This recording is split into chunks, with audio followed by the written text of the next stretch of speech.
नमस्कार, राष्ट्रपुर से मैं पवन केसवानी।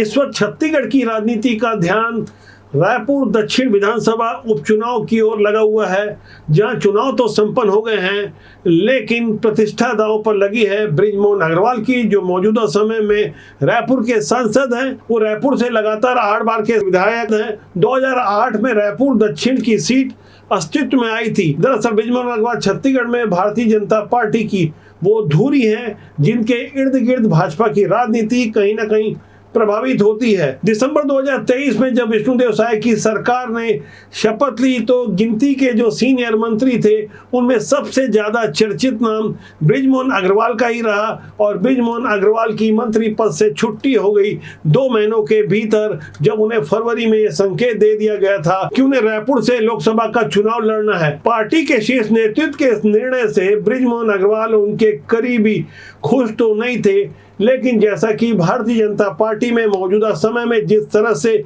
केंद्रीय नेतृत्व ने छत्तीसगढ़ में अपनी पकड़ कायम रखी है, वहां बृजमोहन अग्रवाल की मर्जी काम नहीं आई और आखिरकार छत्तीसगढ़ सरकार के इस कद्दावर मंत्री की मंत्री पद से छुट्टी हो गई। हालांकि वो सांसद के रूप में छत्तीसगढ़ में अब तक का सबसे सर्वाधिक वोट लेकर विजयी हुए। उनके सांसद चुने जाने के बाद रायपुर दक्षिण से करीब 50 भारतीय जनता पार्टी के नेता अपनी अपनी दावेदारी कर रहे थे। हालांकि चर्चा में कुछ ही भारतीय जनता पार्टी के नेताओं के नाम सामने आ रहे थे। काफी रस्साकसी के बाद अंततोगत्वा वही हुआ जो बृजमोहन अग्रवाल चाहते थे, यानी अपने पसंद का कैंडिडेट मैदान में उतारना चाहते थे और बृजमोहन अग्रवाल की मर्जी के आगे छत्तीसगढ़ भारतीय जनता पार्टी ने भी हामी भर दी। सुनील सोनी को मैदान में उतारने के बाद बृजमोहन अग्रवाल साफ तौर पर यह कहते रहे कि सुनील सोनी नहीं बल्कि मैं खुद चुनाव में लड़ रहा हूं। चुनाव प्रचार के दौरान सुनील सोनी ने भी बृजमोहन अग्रवाल के पट्टे वाली बात कही, जो सोशल मीडिया के दौर में काफी चर्चा में रही। चुनाव तो 13 नवंबर को संपन्न हो गए। 10 दिनों के इंतजार से पहले बृजमोहन अग्रवाल और उनके समर्थकों ने एकात्म परिसर में खूब फटाके फोड़े, जबकि मतदान को लेकर एक हैरान करने वाला आंकड़ा सामने आया। वो आंकड़ा है वोटिंग प्रतिशत का। 50.5% की वोटिंग की जानकारी हमें अंतिम समय तक मिली थी। हो सकता है इसमें 1-8% ऊपर नीचे हो जाए, लेकिन हैरान करने वाले इस कम वोटिंग प्रतिशत का नुकसान किसे होगा ये तो आने वाला वक्त बताएगा। लेकिन वोटिंग का ट्रेंड बता रहा है कि कहीं ना कहीं भारतीय जनता पार्टी के उम्मीदवार सुनील सोनी के लिए ये कोई अच्छा संकेत नहीं है। पिछले विधानसभा 2023 में रायपुर दक्षिण में वोटिंग हुई थी 60.3%। उसके मुकाबले करीब ये जो 10% का कम मतदान हुआ है, कहीं ना कहीं इस कम मतदान को भारतीय जनता पार्टी के लिए खतरे की घंटी माना जा रहा है। चुनाव प्रबंधन के लिए माहिर माने जाने वाले बृजमोहन अग्रवाल ने चुनाव जितवाने की जिम्मेदारी अपने कंधों पर ले ली थी, इसलिए प्रतिष्ठा सीधे तौर पर बृजमोहन अग्रवाल की दांव पर लगी है। कांग्रेस के युवा प्रत्याशी आकाश शर्मा को मिलाकर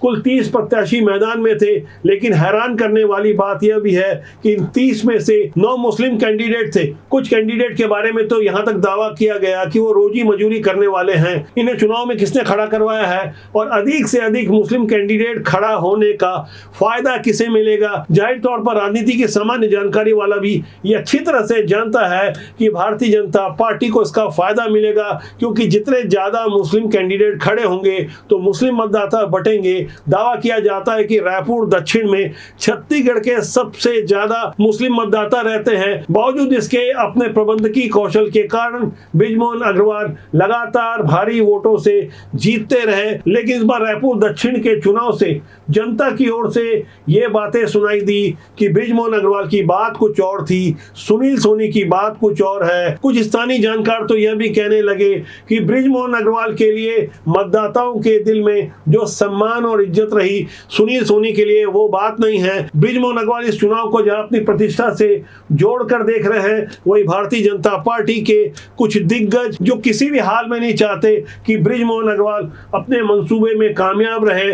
हालांकि पार्टी अनुशासन के कारण ऐसे लोग सामने नहीं आ रहे हैं। मीडिया में जिस तरह की खबरें में प्लान करवाई जा रही है, उस बारे में बृजमोहन अग्रवाल को भी अच्छी तरह से जानकारी है। पार्टी के शीर्ष नेतृत्व को ऐसे लोगों की जानकारी दे दी गई है। अंदर खाने की बात यह है कि भीतर घात करने वाले लोगों को भी संकेत दे दिया गया है कि आने वाले दिनों में निगम मंडल और आयोगों में जो नियुक्तियां होगी वह ऐसा लोगों का चेहरा पहचान कर उन्हें पुरानी बात याद दिलाई जाएगी कि उपचुनाव में उनकी क्या भूमिका थी। छत्तीसगढ़ में भाजपा के बाद अब बात कांग्रेस की पूरी राजनीति छत्तीसगढ़ में कहीं ना कहीं भूपेश बघेल के इर्द गिर्द घूमती है और भूपेश बघेल के करीबी तांत्रिक ज्योतिष जो भी नाम कह लिया जाए के श्रीवास्तव 3 महीने से ज्यादा समय हो गए हैं पुलिस के पकड़ से बाहर है। ईडी और इनकम टैक्स जैसे तमाम केंद्रीय एजेंसियों की निगाहें उन पर लगी हुई है। उनके अलग अलग नामी बेनामी खातों से जहां 300 करोड़ का ट्रांजैक्शन हुआ और दावा किया जा रहा है कि वो 400 करोड़ की नकदी लेकर फरार है। जिन दिनों के श्रीवास्तव के अच्छे दिन हुआ करते थे, उस समय के मुख्यमंत्री भूपेश बघेल प्रायः हर महीने उनके अनुरागी आश्रम उसलापुर में आया करते थे। पूजा पाठ या तांत्रिक विधि विधान के दौरान किसी को भी वहां आने की मनाही थी। बाकायदा बाउंसर खड़े करवा कर के श्रीवास्तव पूरी सरकार और हुकूमत को बता दिया करते थे कि उनकी हैसियत भूपेश बघेल सरकार में क्या है। हैरानी की बात यह है कि 15 करोड़ के ठगी वाले मामले में भी वो आरोपी हैं। फिलहाल वो फरार हैं, लेकिन विधानसभा चुनाव 2023 के करीब 4 महीना पहले जिनसे उन्होंने 15 करोड़ रुपए ठगे थे, रावत एसोसिएट नोएडा के मालिक अजय जाधव के साथ वो उस समय के मुख्यमंत्री भूपेश बघेल से 10 अगस्त को मुलाकात कर चुके थे। मुलाकात कर ठगी पीड़ित व्यक्ति अजय जाधव को ये आश्वासन दिला चुके थे कि के श्रीवास्तव हमारे करीबी हैं, आपका काम हो जाएगा। काम का मतलब उस समय के मंत्री मोहम्मद अकबर के भाई असगर को जो रायपुर स्मार्ट सिटी का 500 करोड़ का ठेका मिला है, उस ठेके का सबलेट यानी पेटी कॉन्ट्रैक्ट अजय जाधव की कंपनी को दिलवाना था। इसलिए एडवांस में 15 करोड़ रुपए बाकायदा चेक से लिए गए थे। चेक से की गई इस धांधली का खुलासा तब हुआ जब छत्तीसगढ़ में कांग्रेस की सरकार गिर गई। खुद को तांत्रिक विद्या में माहिर बताने वाले के श्रीवास्तव दावा करते थे कि हर हाल में भूपेश बघेल की सरकार दोबारा बनेगी। पूर्व सीएम भूपेश बघेल की नजदीकी का लाभ उठाते हुए श्रीवास्तव ने ब्लैक स्मिथ कंपनी बनाई। इसके जरिए वो फ्लाई ऐश के धंधे में भी उतरा।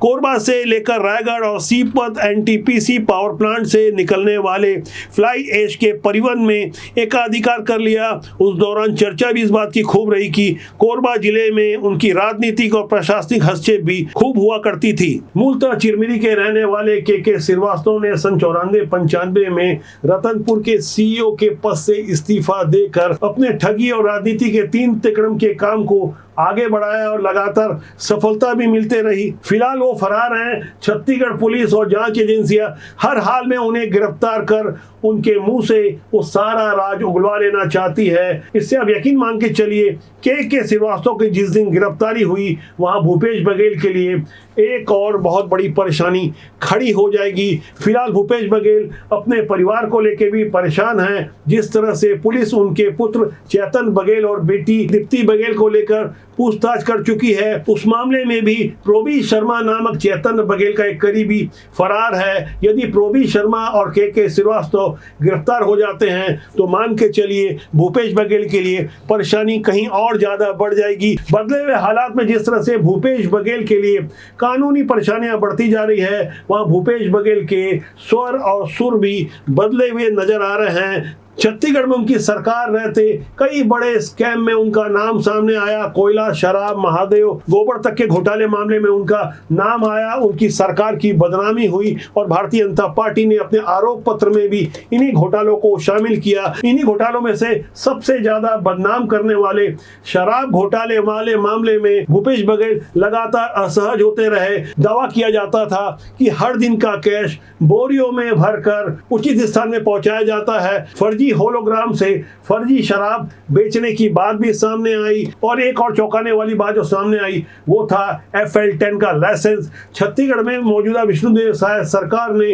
जून में जैसे ही FL10 लाइसेंस यानी लाइसेंसी बिचौलियों को साइड कर दिया, FL10 की पद्धति समाप्त कर दी, तो शुरुआती 3 महीने में ही छत्तीसगढ़ सरकार को 600 करोड़ की ऐसी रेवेन्यू मिली जो FL10 लाइसेंस धारकों को मिलने वाली थी। यानी साल भर में करीब 2,500 करोड़ की रेवेन्यू की बढ़ोतरी अकेले शराब में होगी। इस तरह से छत्तीसगढ़ सरकार को, जहां पहले 8,500 करोड़ का राजस्व भूपेश सरकार के जमाने में मिलता था, मौजूदा लक्ष्य 11,000 करोड़ का है, जो आसानी से मिल जाएगा। वैसे तो छत्तीसगढ़ की राजनीति में शराब हमेशा से एक संवेदनशील मुद्दा रहा है। मौजूदा सरकार ने भोजनालय में भी शराब उपलब्ध करवाने की जो नई नीति को जारी किया है, उस बारे में भी भूपेश बघेल उस तरह से आक्रामक नहीं हो पा रहे हैं जैसे विपक्ष में रहते हुए उन्हें शराब के मुद्दे पर बोलना चाहिए था। दरअसल भूपेश बघेल सरकार के अपने पुराने पाप ही इतने ज्यादा हैं कि वो शराब के मुद्दे पर बोले तो कैसे बोले। मौजूदा सरकार जिस तरह से शराब नीति को लेकर फ्रंट फुट पर बैटिंग कर रही है, हर नीति को खुलेआम जारी किया जा रहा है, सब कुछ ऑनलाइन हो रहा है। जाहिर तौर पर यदि भोजनालय पर शराब मिलेगा तो शराब की बिक्री बढ़ेगी। नैतिकता की दुहाई देने वाले ये प्रश्न जरूर उठाएंगे कि क्या मौजूदा सरकार शराब की बिक्री को प्रमोट कर रही है। तो यहाँ गहराई से समझने वाली बात यह है कि छत्तीसगढ़ में शराबबंदी नहीं है, और यदि खुलेआम बिना ठेके के सरकार ही शराब बेच रही है तो उसमें भी यदि पूरी ईमानदारी बरती जाए तो हजारों करोड़ रुपए की जो रेवेन्यू होगी उसका सीधा लाभ जनता को मिलेगा। गौर करने वाली बात है कि छत्तीसगढ़ में पहले उन रेस्टोरेंट को ही शराब परोसने का लाइसेंस मिलता था जिसमें वहां आने वालों के लिए ठहरने का इंतजाम होता था, लेकिन अब यह नियम बदल गया है। भोजनालय में शराब परोसने का प्रावधान किया गया है। इसके लिए राज्य सरकार ने छत्तीसगढ़ विदेशी मदिरा अधिनियम 1966 में बदलाव किया है। शराब की भोजनालय वाली इस नई तरह की बिक्री से विदेशी मदिरा, स्प्रिट और माल्ट के लिए निर्धारित कीमत से 20% अधिक दर पर शराब बेची जाएगी। इसका मतलब यह होगा कि रेस्टोरेंट में शराब की कीमतें सामान्य बाजार कीमत से 20% ज्यादा होगी। छत्तीसगढ़ की शराब नीति की खबर के माध्यम से हमारा बिल्कुल मकसद नहीं है कि हम शराब बिक्री को प्रमोट करें, शराब के बारे में कुछ अच्छी बातें बताएं। शराब जनहित में जितनी अहितकारी है वहीं शराबबंदी भी बहुत जरूरी है, लेकिन सरकारी तौर पर पारदर्शिता भी बहुत जरूरी है। मौजूदा विष्णुदेव साय सरकार को 11 महीने हो चुके हैं। सरकार के लिए अच्छी बात यह है कि उनके कामों को लेकर समाज में सभी वर्ग भले ही संतुष्ट न हो, लेकिन भ्रष्टाचार और घोटाले के वैसे आरोप नहीं लग रहे हैं जैसे भूपेश बघेल सरकार के जमाने में एक से बढ़कर एक रिकॉर्ड तोड़ घोटाले सामने आते रहे। लगता है मौजूदा सरकार ने पुरानी सरकार से कुछ सबक लिया है, या दिल्ली का नियंत्रण इतना मजबूत है कि यदि सरकारी तंत्र चाह भी ले तब भी कोई गलत काम बड़े स्तर पर नहीं कर सकता। छत्तीसगढ़ की इस बदली सी राजनीति में हमें नए दौर के राजनेताओं को भी समझना होगा। बिलासपुर से एक तस्वीर सामने आई है जहां अखिल भारतीय विद्यार्थी परिषद के कुछ नेता यूनिवर्सिटी के कुलसचिव से वेटनरी कॉलेज को खुलवाने की मांग कर रहे थे। उस दौरान राष्ट्रीय स्वयंसेवक संघ के अनुषंगिक अखिल भारतीय विद्यार्थी परिषद के नेताओं के तेवर को आप गौर करें, उसके बाद मैं आपको कुछ जरूरी बात बताऊंगा। आप कुल सचिव हैं, आप जिम्मेदार पद पे हैं। अभी जैसे आप 7 साल हो गया, क्या प्रोग्रेस हुआ है आप बताइए। इनकी रिपोर्ट आने के बाद ही जो भी काम 7 साल से रिपोर्ट क्यों नहीं आई? छोड़ दीजिए ना, अभी उस समय तो देखिए उसमें नाम मैं था वहाँ पे, देखिए सारे लोग नए हैं यहाँ पे। आप नहीं संभाल सकते तो आप बोल दीजिए। सुनिए, सारे लोग भी नए हैं, मैं भी नया हूँ यहाँ पे, विजय साहब भी नए हैं। कागज वही है, हमारे सुनिए बात को, कागज वही होती है, लिखा वही जाता है, कोई नया पुराना नहीं होता। आप एक्सपीरियंस आदमी है कि केजी1 से पढ़ गए हैं? तो मुझको ये बताइए ना फिर कैसे करे क्या फिर? आप नहीं संभाल पा रहे? नहीं सवाल जो संभाल पा रहे उसको बुलाइए। सवाल पाने का प्रश्न उठता नहीं है। कमेटी आई है, कमेटी अभी ये सेंट्रल कमेटी है, कोई स्टेट की कमेटी नहीं है। ठीक बात है। सेंट्रल कमेटी पहली बार आई क्या? नहीं, पिछले बार कब आई थी? पिछले बार जो भी पिछले बार कब आई थी? आप थे कि नहीं थे? जो था उसको बुलाइए। उस समय नहीं था मैं। आपको तारीख लिखा हुआ है? मेरे सामने पहले सेंट्रल कमेटी आई होगी, कौन लिखित होगा कि नहीं होगा? पहली बार आई है ये। आप कमेटी को बुलाइए, आप जाइए, आप जाइए कमेटी को बुलाइए, हम उससे बात करें। वो जांच आप नहीं थे, आप नहीं, आप सम्माननीय व्यक्ति हैं, आप उसको बुलाइए, हम उससे बात करेंगे। 7 साल से यही चलते आ रहा है सर। ये सवाल है कि जो कमेटी अभी नहीं तो अगर उसकी मान्यता अगर नहीं है तो उसको या तो बंद करना चाहिए या तो बंद करो ना। क्यों सरकार के पैसे का दुरुपयोग हो रहा है? क्यों छात्रों के पैसों का दुरुपयोग हो रहा है? सैलरी लेते आ रहे, दूर में बैठे सेंट्रल तो सुरेश की कमेटी को बुलाइए, कमेटी को बात करेंगे, हम ठीक है, बुलाएंगे बात कराएंगे। तो जाने नहीं देंगे आज कमेटी को यहाँ से। बार बार आ रहे, जांच कर रहे, खोटा काट घूम रहे। ये वीडियो है बिलासपुर के कोनी स्थित बिलासा ताल के पास एक वेटनरी कॉलेज के शुरू करने के लिए आंदोलन का, जहां डीन और प्राध्यापक तो नियुक्त किए गए थे, लेकिन 2017 से कॉलेज बंद था। कॉलेज को बंद करने के साथ डीन सहित स्टाफ को यूनिवर्सिटी परिसर में शिफ्ट कर दिया गया था। इस कॉलेज को चालू कराने पहुंचे थे अखिल भारतीय विद्यार्थी परिषद के नेता। उनके जिस तरह के तेवर थे और जिस तरह से वो अपनी बातों को रख पा रहे थे, दरअसल वो छत्तीसगढ़ में भारतीय जनता पार्टी की नई पीढ़ी के नेताओं के कार्य करने का एक संकेत था। जिस तरह से परिषद के नेता साफ तौर पर कह रहे थे कि यदि आपको काम नहीं करना है तो आप चले जाइए, दूसरे को मौका दीजिए। एबीपी के नेता तो ये बात कुल सचिव से कह रहे थे, लेकिन पूरे सिस्टम में ये बात लागू होती है, जिन्हें काम नहीं करना है तो साइड हो जाए, दूसरे को मौका दे। राजनीति से लेकर सामाजिक क्षेत्र में जिस तरह का भाई भतीजावाद है और अयोग्य लोगों को थोपा जाता है, तो कहीं ना कहीं उससे गुणवत्ता प्रभावित होती है। देश और समाज के लिए अच्छे लोग को राजनीति में आना चाहिए। हमारा मानना है कि राजनीति बुरी नहीं होती, उसमें काम करने लोग अच्छे या बुरे होते हैं। तो आज के लिए इतना ही। मेरा आपसे आग्रह है कि चैनल को देखें, लाइक करें, शेयर करें, सब्सक्राइब जरूर करें। बहुत जल्दी मेरी आपसे फिर मुलाकात होगी। नमस्कार।